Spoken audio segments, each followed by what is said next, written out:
তো আজ তোমাদের সাথে দুটো একদম ডিফারেন্ট দুটো জিনিস শেয়ার করবো, যেটা স্পেশালি আমার ভীষণ পছন্দের, মানে ভীষণই পছন্দের। আর আমি ভীষণ এক্সাইটেড তোমাদের সাথে এই জিনিস দুটো শেয়ার করার জন্য।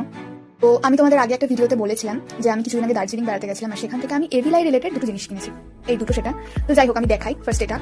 তো এটা হচ্ছে এভিলাই আঁকা একটা এরকম চিকচিকি মতো এরকম একটা জিনিস, যেটার মাথায় এরকম এগুলো আছে, মানে ওই ব্যাগে ঝোলানো বা কোথাও ঝোলানোর জন্য, ক্যারি করার জন্য। যাই হোক, এটার যেটা মেন কাজ সেটা হচ্ছে এটা একটা মিরর। তো আমি দার্জিলিংয়ে যখন গেছি, ওখানে কিছু মেয়েদের কাছে আমি এরকম দেখেছি, তারা এটাকে ব্যাগের মধ্যে ঝুলিয়ে নিয়েই ঘুরছে। কিন্তু সত্যি বলতে আমার এত সাহস নেই, কারণ এটা আমার এতটাই পছন্দের, এটা যদি ব্যাগ থেকে খুলে পড়ে যায় কোনোভাবে। আর সব থেকে বড় কথা এখানে যে এই যে জিনিসটা, এটা আমাদের লোকাল ট্রেনে আমি চলাফেরা করি, তো এটা লোকাল ট্রেনে এরকম ভাবে খুলে নিয়ে চলে যাওয়াটা কোনো ব্যাপার না। তো আমি পারবো না এটাকে এইভাবে রাখতে, কারণ এটা আমার কাছে ভীষণ পছন্দের। যাই হোক, নেক্সটটা দেখাই। আমি জানি না এতে আমি আদৌ কোনোদিন মুখ দেখবো কিনা, নাকি এভাবেই রেখে দেবো সাজিয়ে, কারণ নেক্সট যেটা সেটা হচ্ছে এটা খুবই একটা বেসিক জিনিস, তবে খুব বেসিক হলেও এটা আমি এখানে কোথাও দেখিনি, ওখানেই দেখেছি। এটাও এভিলাই রিলেটেড, আমি বলেছিলাম আগে।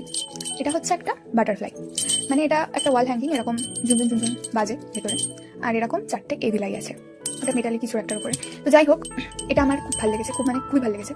সত্যি বলতে আমার এই এভিলাই রিলেটেড যে কোনো জিনিস খুব ভালো লাগে, মানে দেখতে খুব সুন্দর লাগে, আমার কাছে খুব ভালো লাগে। আমি কি বলবো, এরকম জানা গেল। যাই হোক, ঠিক আছে। তো এরকম টাইপের জিনিস আমার ভীষণ ভালো লাগে। আর সত্যি বলতে আমার এই সব ধরনের জিনিস কেনার খুব শখ আছে। তোমরা বলো আজকে আমার এই দুটো জিনিস তোমাদের কেমন লেগেছে, জানি ভালো লাগবে, কারণ এগুলো এমনিতেই খুব সুন্দর।